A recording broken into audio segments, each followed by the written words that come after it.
connecting the dots using AI. I think AI will be so instrumental in changing brokers' workflows that that data will be readily accessible and talking to so many different things all at once that I think the role of the consultant will change drastically in the next 3 to 5 years. Where if the broker isn't looking at that and saying, first and foremost, what's my foundational structure? We've talked about growth and competition and retention and all of that things inside a broker's book of business. And if you don't have structured data to be able to access that information and provide benchmarking and resources and insights and visibility into all of that in a connected environment, I think it's going to be very interesting who rises up and who crashes. Welcome to Benefits Broker Boost, the show that gives employee benefits brokers practical strategies to grow, scale, and streamline their business. Presented by Plansight, where innovation meets efficiency in employee benefits. Now, let's dive in. Welcome back to another episode of Benefits Broker Boost. I'm joined today by Landon Fielding. Landon, thanks for joining us. Good to be here. Excited. I'm excited for our conversation today. Landon is the founder and CEO of Brite Benefits. If you're not familiar with Brite, they're a company that Plansight recently partnered with. They do digital benefit guides, make that process very easy for any agencies that need some streamlining in those areas. I'll let him talk about that a little bit, but really, really cool product and integrated seamlessly with Plansight, so it pushes all plans into Brite and gets them done automatically. But we'll jump into things. So Landon spent nearly a decade as a broker before deciding that this was a need in the market and building this software. What was the specific moment for you, Landon, where what experience was it that made you think, man, this needs to be fixed and I need to be the one to fix it? That's a good question. I love reminiscing about like when was the moment, what was the biggest impact experience that I had to open my eyes a little bit to a problem that existed. And it was in an open enrollment meeting. I think it was in like 2019, something along those lines. I sat at the back of the open enrollment meeting because I hated doing them. So my service teams would do them and they do a great job. And I vividly remember it was a important tech company that I was the broker on. And we sat in the back. We had just spent like $60,000 with this marketing agency creating this like brand new benefit guide that was super custom. Spent a ton of time doing it. HR was requesting it. So like we went all in on it because it was an important client. We wanted to show up the right way. So we sat in the back of the meeting and she sits next to me and she goes, "Landon, we love everything about what you do for us, except for this. This sucks." And I was like, "What are you talking about? Like, this is how everybody does it. We're in the meeting, we're on the stage, the whole company is like in the auditorium, there's 700 people." And she's like, "Look around." She's like, "Everyone's playing on their phones. No one is paying attention to what's being talked about." And I was like, "Well, yeah, like how exciting can you make benefits? It's really challenging." And so we were just joking around about it, but I was like shocked. Like it was the first time where I was actually engaged in like what people were doing in the meeting, not what my team was doing on the stage. And at the end of the meeting, she's like, "I hate to say it, but let's see how many of these booklets end up in the garbage can." And I was like, "All right." And it was like 2/3 of people just dropped them in the garbage can or on the table that they picked them up from as they were leaving. And I'm like, no one's learning about their benefits. And so the byproduct of that was this HR person just got a flood of questions. "Hey, what plan should I pick? What is this? What's that? How do I do this? Where do I find that?" And that was like the big aha moment of like, this is a major problem. And no joke, like 1 week later, we had a huge construction company do the exact same thing. The only difference was they had a bunch of different languages and stuff. And we noticed a typo on all of the materials like 2 days before. So we ended up like all hands on deck, overnighter, diving into all these paper booklets, cutting out pages, reinserting new ones. And it was like for a 5,000 life employer. So you can imagine like the chaos and insanity of like trying to solve that in a short amount of time. And the funny thing about it is like, I would bet every single broker has probably had that same experience, whether they acknowledged it or not. It's like, I've experienced that pain point like 100 different times. So that was where I was like, okay, I'm gonna go solve this problem. So. Yeah, that's actually really interesting that you bring that up. I think a lot of brokers or consultants, they pride themselves in getting as strategic as possible to craft this ideal benefits scenario for their companies and to get in there and present that and have the employees not even like take a second to learn about what you've put together for them is probably a pretty big slap in the face. And then for the head of HR to point it out to you and say like, they don't care. Like, look, they're not even paying attention. That's a really interesting bridge that has to be crossed. And, you studied communications in college, right? So how do you feel like that has shaped the way that you're approaching this, your company and your product? And, it's fundamentally about you've crafted that package that you believe is the best for that employer. And now you've got to clearly communicate what those benefits are to the employees. So how has that impacted your education, impacted the way that you're approaching Brite and the products that you're offering to these employers? The funniest thing about all of it, quite frankly, is all of those things that we did were at the request of the HR in general, right? Like even going back to those two client examples, the HR was like, this is what we want.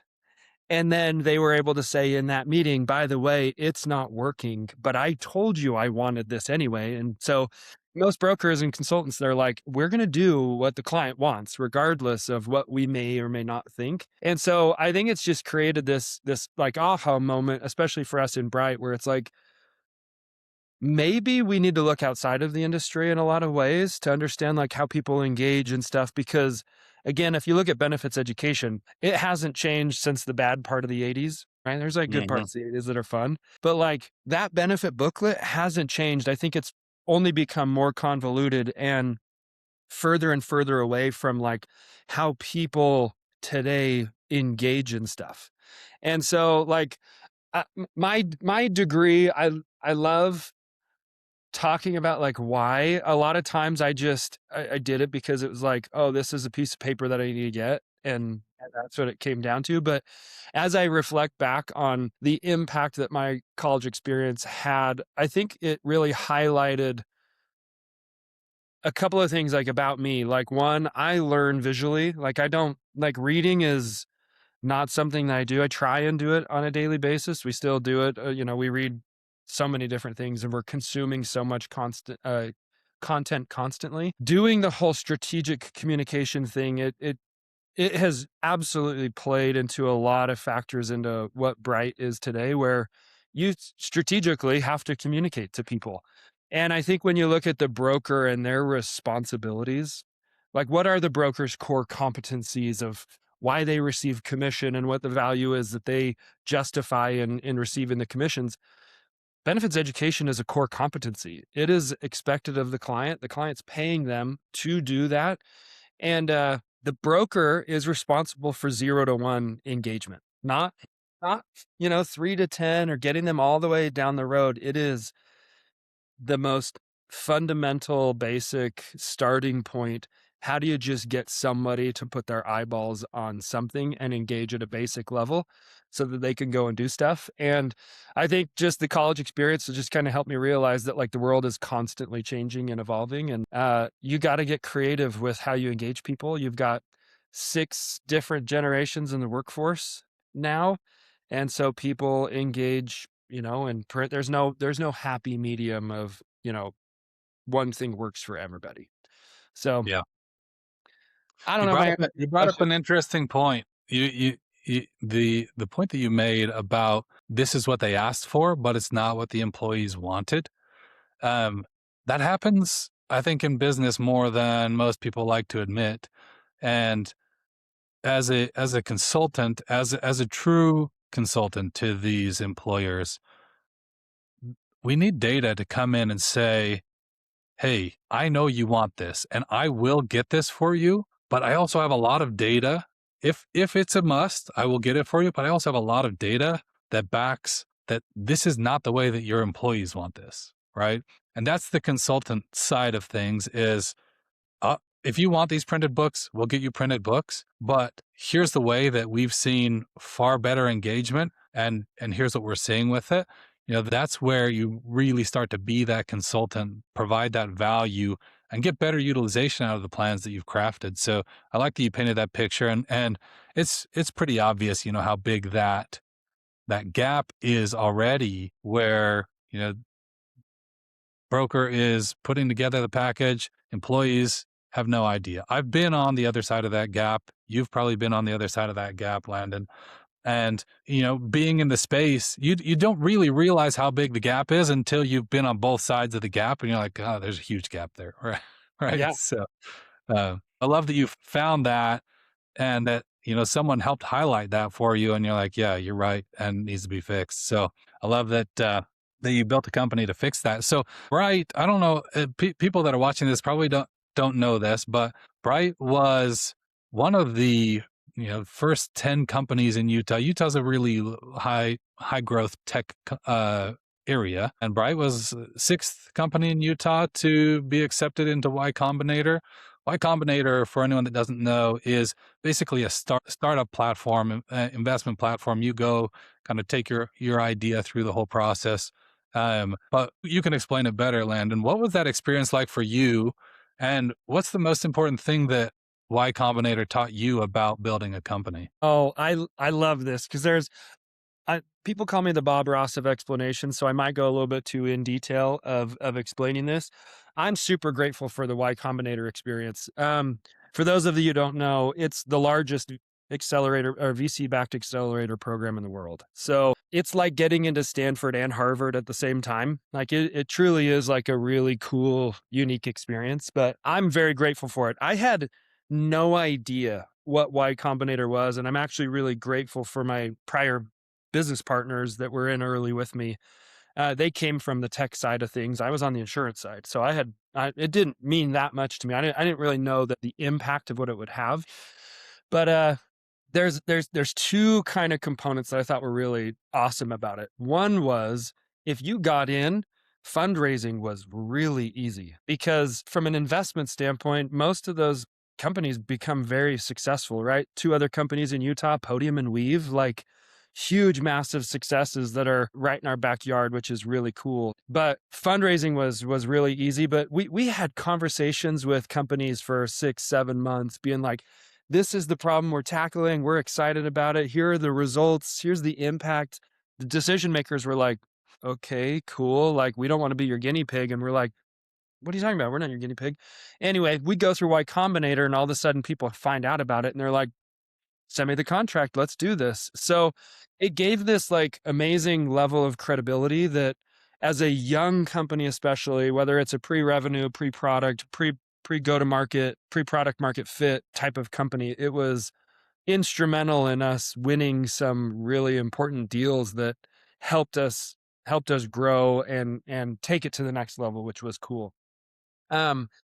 My favorite story though of the whole Y Combinator experience, it was funny. I loved Y Combinator because what it taught me about building a company is if you know what the pain is that you're solving for, you're already a massive step ahead of whoever the competition is. If you've experienced that pain point, you're on the leaderboard at this point.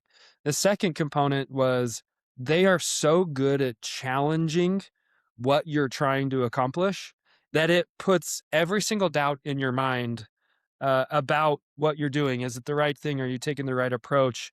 And they really put you in a pressure cooker in a very fast, stressful environment. And it's the aha moment that I had. We decided to go out to San Francisco and go visit Y Combinator. This was during COVID, so everything was remote. We wanted to go visit broker partners and go talk to them face to face.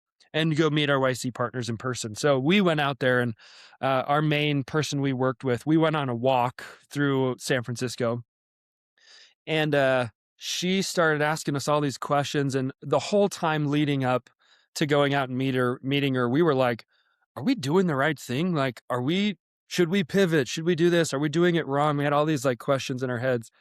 And the one thing she asked when we got out there was, wait, are there brokers in San Francisco?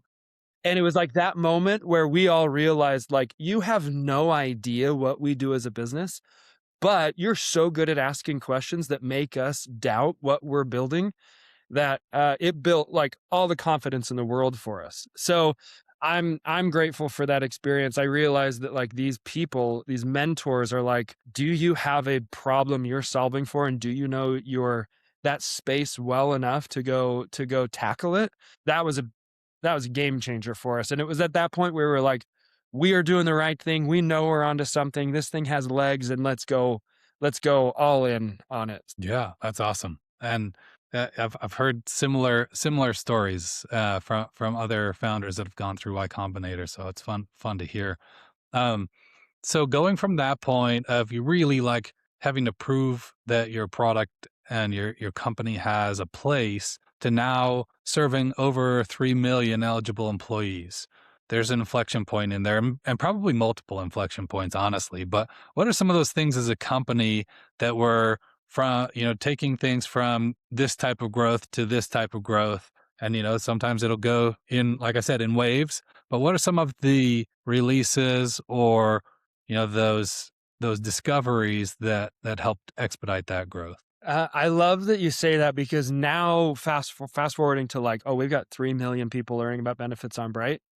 That to me now sounds like it's exponential, but it has been slow and steady.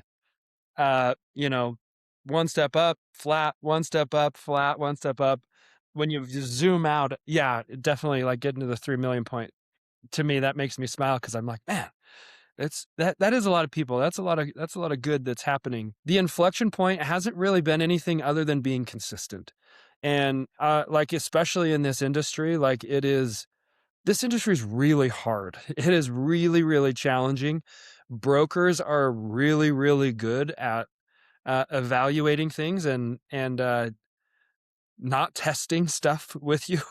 It's there's so much risk to it, to the broker, right? Like, if you introduce any sort of friction to your clientele or your book of business, you can immediately get cut off. And I think one of the things that we have done really, really well is we have prioritized relationships over revenue, and said like, okay, the people that we partner with, they're going to be our best customers, and we're going to give them all of the time and the attention we possibly can, because we know if you mess one relationship up, the industry is everybody knows each other. It's very incestuous, and the last thing you want to do is kill one opportunity because it didn't work and you didn't give it the right kind of attention. And yeah, obviously we've learned some of that the hard way.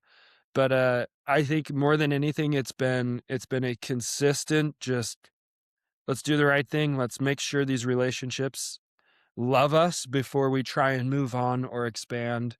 And I zoom out, and we're now at 3 million employees, and I don't know, we look forward to getting to 15 and 20 and 30 million employees, and it's just been fun. That's awesome.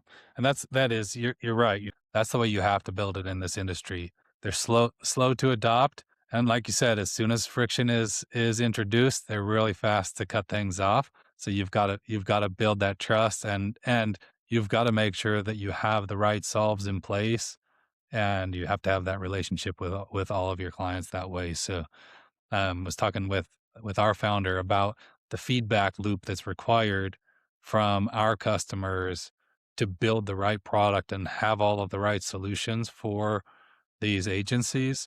It's an immediate feedback loop, and it's a feedback loop to everyone that you ever ever onboard. I like that you brought that up as well. Brite is cutting employee benefits selection time from close to a week down to, you're claiming about 10 minutes.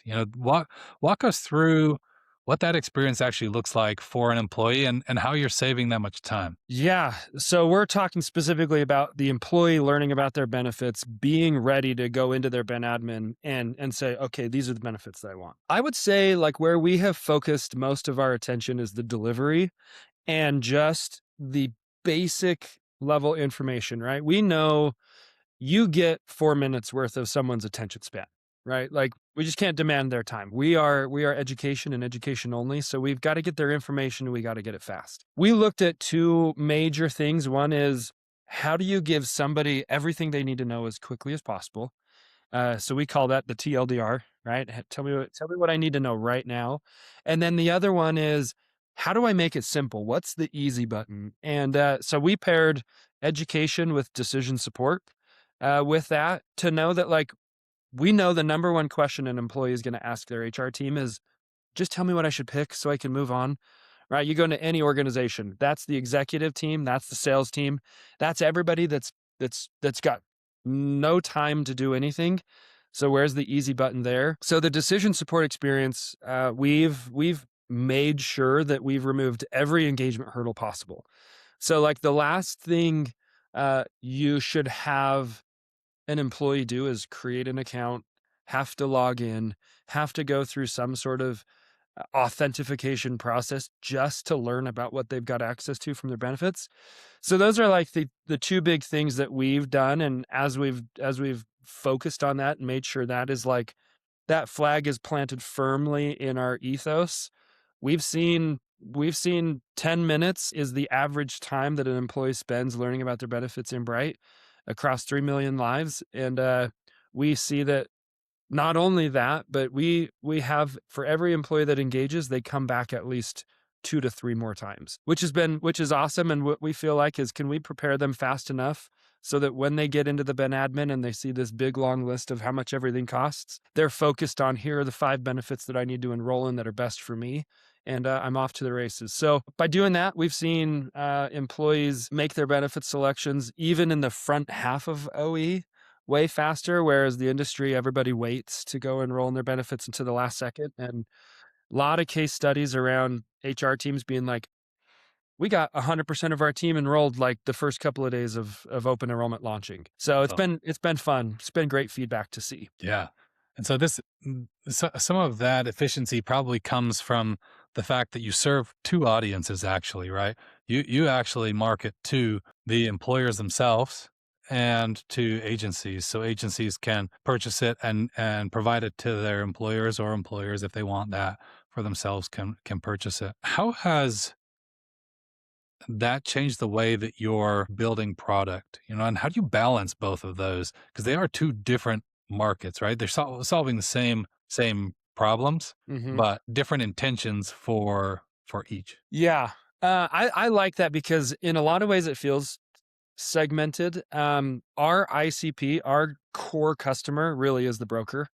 We know that the broker is paid to do benefits education. We know that the savvy HR teams look to their broker to provide that. So even if there was some shiny fancy thing they could buy, HR typically doesn't have the autonomy or the budget to buy tools for themselves. And so they always de facto to the broker regardless. The other thing I would say is there's so many cool point solutions that are out there for the employee to engage in, right? You've got like, just take care management as an example, where you've got cool tools like Accolade and HealthJoy and all sorts of things where it's an amazing experience once you've enrolled in your benefits. But the broker is not responsible for providing those solutions. They're responsible for providing the 0 to 1 engagement. So where we've looked at it, we've said, who is our core customer? At the end of the day, it's the broker. The HR kind of gets bundled in there, but what the byproduct of a good broker tool is a great client experience. And that's where we've kind of looked at it and said, if we truly want to make the client experience, the employee experience, the best that it possibly can, it needs to fall within the responsibility of the broker. And I think that's really helped us always stay true to the course of like what we're trying to do. And I don't want to say that we're successful yet. I think we are. I think we're headed in the right direction for sure. But when you look at all the really good businesses that are out there, they don't go wider, they go deeper. they go deeper with their core customer, and we feel like the longer we're in this, the better and better and better we actually know what the broker's pain points are, um, and we just hyper focus in on those as we build the product. And it's easy to get distracted. It's easy to look at something and say, "Oh, this could really help it." Like you infuse AI into the client experience, but at the end of the day, it's got to serve the broker first and foremost. And if Mhm. those two align, then we're good building it. So I don't know if that answers your question very well, but it Yeah. we it they are related to a certain extent, but like the number one thing, right, is does it serve the broker to make them stickier and better with their clients? Then if the answer is yes, we're all ears for. Yeah, that's so kind of summarizing that the ultimate experience is designed for the employees, whether that gets into the employee's hands through the um, employer or through the broker. There's just two different avenues to get the right solution into the employee's hands to better educate them on what their available benefits are. Yeah, I like that a lot. So we touched on this a little bit, but you know, benefits are becoming a battleground actually for talent retention. It's I've had to recruit a lot of people, and they always ask about what are the benefits, how, and they're comparing it. Right, it's part of the compensation package. Where do you see the biggest disconnect? Because you get to see kind of the back end data on this, right? Where do you see the biggest disconnect between what the employers think employees want and what employees are telling us that they actually value right now? I love this because I'm always thinking about it selfishly as like a business owner. I'm also the broker and I'm also the HR and the facilitator of the benefits within Bright. So I like constantly wear all the hats. Plus I'm looking at it as like, okay, how am I using my benefits? And I was just thinking about it the other day. I'm like, man, how do I get how do I get our company to just give people cash and cancel all of our benefits? Like people aren't like only like 3% of our employees like are using the medical plan. And I'm like, "Hey, that's crazy. I gotta like come back down to earth and stuff." But benefits are definitely a battleground. Like the things that I didn't realize before this was like there are so many factors into like retention.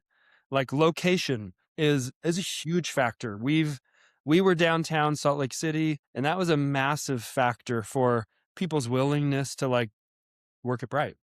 Commute times and stuff like that, where everything is a 30 to 40-minute drive regardless. And so like, but where you're positioned as a business is a massive factor. We've lost some unbelievable engineers because the drive was just a little bit too long. Mhm. So I'm always weighing things like perk programs, um, the medical plans, and maybe this is how a lot of the kind of brokers look at things from like a sub 100 market standpoint where that's the bulk of a broker's book and then they have a handful of larger cases. um it's super challenging. I'm always looking at like, okay, how do I make the medical plan as rock solid of a foundation as possible so that people never question it, like, oh, that's a great plan, perfect, move on to the next thing, what else is there? Mhm. Mm, Lifestyle spending accounts are definitely like one that gets talked about all the time. Um, I I don't want to speak for our employees, but for some reason, the thought of like having to like bring a lunch into the office and like mentally go through that preparation of like I've got to bring my own lunch in or I've got to like pay for it is that's like one of the biggest topics. So we do like a ton of lunches, believe it or not, which I know sounds kind of like old school. I never realized that that would be like such an important thing on people's minds where you have like the background safety net of like the core insurance programs. And then how do you make their lives easier so that they don't have to worry about the like monotonous little stress points? And Yeah. I don't have an answer for it. It's one of the things that we're constantly talking about as a leadership team of, okay, are there cool cool things that we could make people's lives easier. Or um, most of our team is all snowboarders, and we moved our office to be at the base of Big Cottonwood Canyon so that Mhm. we could go skiing a lot. And sadly enough, like this is the worst snow season like of all time. But Yeah. we're looking at this, and like there's like 10 people on the team that are like, we bought icon passes and we've used them 4 times. Like, how do I justify the cost of this? Mhm. And we look at it from a business standpoint and say, man, is there a value we can drive to like make having a ski pass financially easier? Like Mhm. those are the things that we're seeing a lot. We aren't in a population right now where claims is that big of a deal, but we're on a level funded plan. So we've got like all the strategic things in place and aligned. And now it's like bringing in the cool things that people like can use on a regular basis that they get excited about. Yeah, I think that's an interesting point that you just made.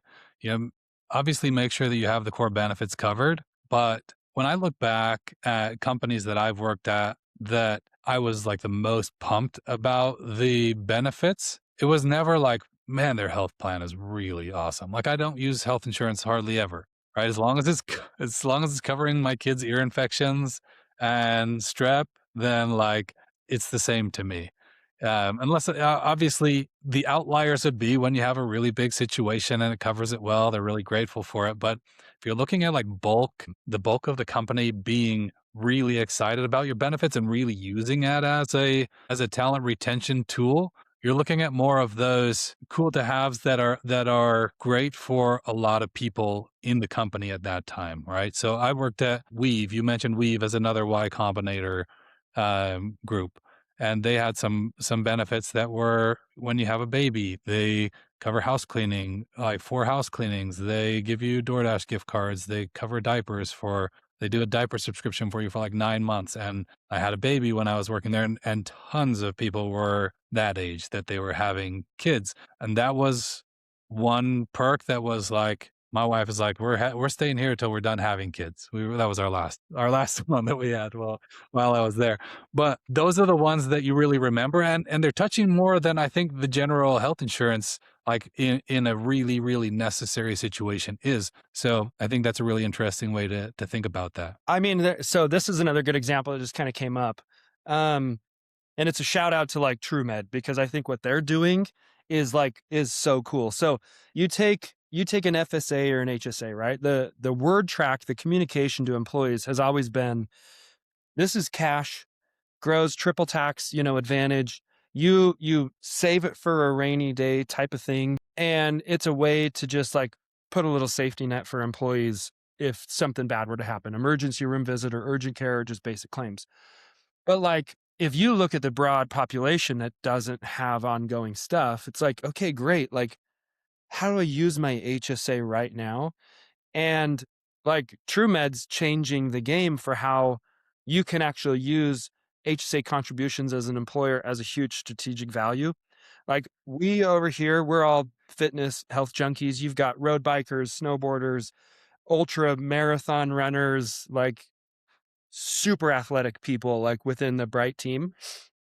And you can go onto TrueMed and buy Rogue gym fitness equipment and all sorts of like cool things that you can buy with your HSA right out the gates that 2 years ago, 3 years ago, you wouldn't be able to use those funds on. So we're looking at that as a strategic opportunity to say, why don't we just fully fund everybody's HSAs now and give people a way to like go buy cool things that my wife wouldn't let me buy with my own money type of stuff, and I think those are like, I hope those are the conversations that start coming into the employer circle with the broker teams of like, okay, let's get out of the like mindset of what benefits were 2 or 3 years ago. And how do you repurpose even just the general communication about, oh, what is the value of the HSA? Well, if you look and you're not having kids and you're in that stage where you're not really using your medical plan anyway, like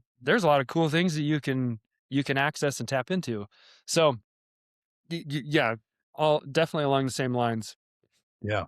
So there's a lot of meat on the bones in that conversation of talent retention, talent attraction, and you know, you've actually done a lot in that arena between, you're 2 decades in this industry between the agency and then growing Brite. Um, I like for anyone that watches this, whether that they can walk away with something that they can implement tomorrow to make their agency or their book of business better. So I want to talk a little bit more about talent attraction and retention. And one thing that I want to specifically talk about is in your recruiting and talking to people about coming to work for you or work with you. Um, what are some of the things that you've learned about setting the right expectations so that employees know what they're getting into, so that they're excited to do it, and so they don't show up day one, week two, and have that, oh crap moment? What did I get myself into? Right? Yeah. I don't know if we've solved for that because I think the industry is mean and it chews you up and spits you out pretty quick. Hmm. We try and set expectations of how complex the industry actually is. Hmm. It's very straightforward, but at the same time, it is crazy complex and it's very cutthroat. If you're a young producer trying to get into the industry or trying to be a producer in the industry, man, it is cutthroat and it is so competitive. I'll handle it in two ways. One is if you're thinking about being a producer, there is nothing more rewarding and satisfying than you know waking up one day 5 years into it and you've got an awesome book of business.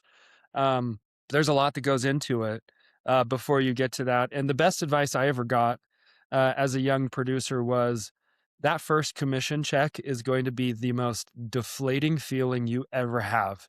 And you're going to want to quit the second you see how little you make on your first case. I remember it was like $44. And I was like, it took me 6 months to win this case, and it's $44. And I'm like, okay, just put your head down and grind, and 3 to 5 years will pass, and all of a sudden your book will be at 1 million, million and a half, and you'll be like, okay, I get it now, I see it. Hmm. Um, it's just showing up every day and doing the same thing, and just thinking outside of the box and trying to differentiate yourself in a sea of sameness is what we call it is the most challenging. I love the bright side of things because when we talk to producers, it's a huge way to differentiate them, yourself as a producer in the market because your competition is a PDF booklet. I think that's a fun part. So that's one element there. When we talk about bringing people on here at Brite, I think the fun thing about working with brokers is you get to work with their book of business, right? Like we say that we're a good fit for 90% of a broker's book, which means generally speaking, that's who is a great fit for us because that's the broker's de facto offering. And then the 10%, they have their own things where they do it in-house or they've got a specific point solution they want to use and it's super integrated, whatever. But what we tell like our engineering teams is you get to own stuff. We give people a ton of autonomy to build and own and control specific things that they want to. A lot of cross departmental collaboration. Our engineering teams, I think it's just really fun to watch because regardless of what we're telling them, they'll come back with things that are like, "Hey, I had this idea and I built it out over the weekend and check it out." And we're like, "Oh my gosh, this changes XYZ of this." So it's a really fun environment to work in. I think sometimes it can be a little stale and stagnant with how the industry buys. Right? Like brokers, they kind of see it as an open enrollment experience. So we're going to wait till open enrollment. But um, another cool thing is we work with logos that like people would dream of. A lot of Fortune 100 companies. Funny enough, like the brokers that we work with generally say, if it works for my most complex, most challenging client, it'll work for everybody else. So let's try it on the most difficult, challenging group. And turns out most of those are, 10,000 and above life employers where it's like, okay, put your money where your mouth is and we'll see if we can handle it. And we've done a pretty good job with a lot of those. So the engineering team is like, oh my gosh, did you see the logos that came underneath this broker's account? This is awesome. And it's kind of one of those like silent, cheer moments where we're like, oh my gosh, we've got NFL teams and MLB teams and NBA teams that are using our software and don't even know it, but it's so cool. So Yeah, that's it's, awesome. yeah, it's been cool. Yeah, I think the underlying part of that, you mentioned, uh, I've talked to a lot of brokers that are early on in their careers. I've talked to them that are 3 years in. I've talked to some that are 10 years in. Talked to some that are retired now and that are in the process of becoming retired. And I think that there is an expectation and a dream of where you can get to. And if someone's not giving you the right expectation of what's required to get there, and you're just looking at, man, I can make this much money, I can have this kind of a book of business, and you're not really understanding what it takes to get there, you're not going to go into it with eyes wide open, having the proper expectations. I think that's the same kind of retaining any talent. You mentioned autonomy, and I'm someone that prides myself in giving my team a lot of autonomy as well. And even that can be a negative to some people, right? If you bring someone in that's really good at executing a lot of things that are given to them, autonomy is hard for them. Yeah. And, so you have to set that expectation of, you own this. I'm going to give you the autonomy. Here's the end goal we're going for. You're gonna know your product. You're gonna know your industry better than anyone so that you can solve to that product.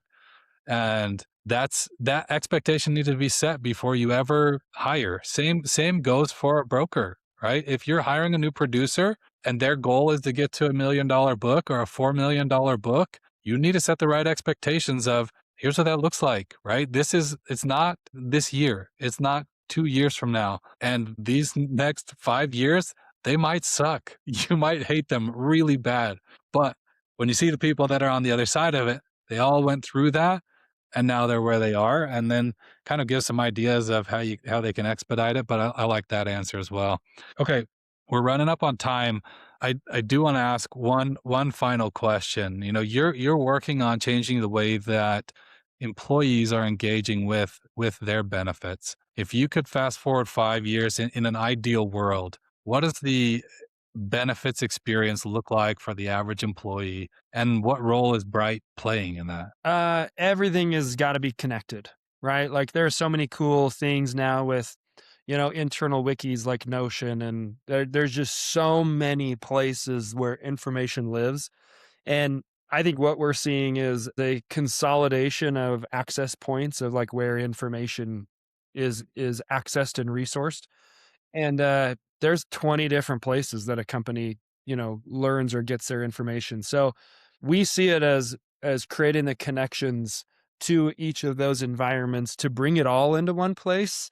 I think AI changes the game for so many things like that, right? Where everybody wants the tell me what I need to know right now and help me find it really, really fast. That's, I think, and that might be 2 months from now. That might not be 5 years from now. I can't even imagine what 5 years will be with what AI has already done right now. But it's exciting to me because we live in an environment where the brokers don't have structured data. Everybody's talking about how do we structure our data, right? Like everyone uses an AMS, but the data is not structured correctly in the AMS. And you guys probably have the same pain point on the quoting side of things, right? It's, hey, we've got it. We have this great tool. If the data is structured, it becomes so efficient and so fast, but the broker's data is not structured. Mhm. And then it's the same for us, the same challenge. How do you get benefits into Brite? Well, we got to get that data in somehow. So connecting the dots using I think AI will be so instrumental in changing brokers' workflows that that data will be readily accessible and talking to so many different things all at once that think the role of the consultant will change drastically in the next 3 to 5 years, where if the broker isn't looking at that and saying first and foremost what's my foundational structure. We've talked about growth and competition and retention and all of that things inside a broker's book of business, and if you don't have structured data to be able to access that information and provide benchmarking and resources and insights and visibility into all of that in a connected environment, I think it's going to be very interesting who rises up and who crashes. You could probably look at some brokers and say, man, they're never gonna not be in the number one spot or whatever. And who Mhm. knows?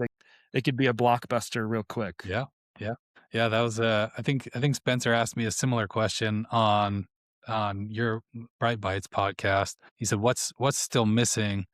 And I said, all of these technologies are providing speed to access of data. It all needs to get tied together and live in one place. And so I think we're thinking along the same lines. And that's why I love our partnership and that the push integration where it's Enforce Plan goes immediately into Bright and it just all the data is structured the right way and things get in there the right way.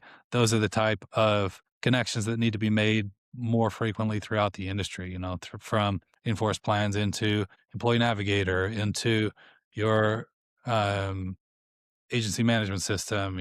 What all the pieces need to be interconnected, and I think we're getting to that point, which will be really exciting. Yeah. So, Landon, I appreciate all of your thoughts today. We're up on time, but if you've watched this episode and you haven't figured out something that you can go and implement to make your agency or grow your book of business, then go back and rewatch it because there's a lot in here. This has been another episode of Benefits Broker Boost, and remember, be better tomorrow than you were today. Thanks, everyone.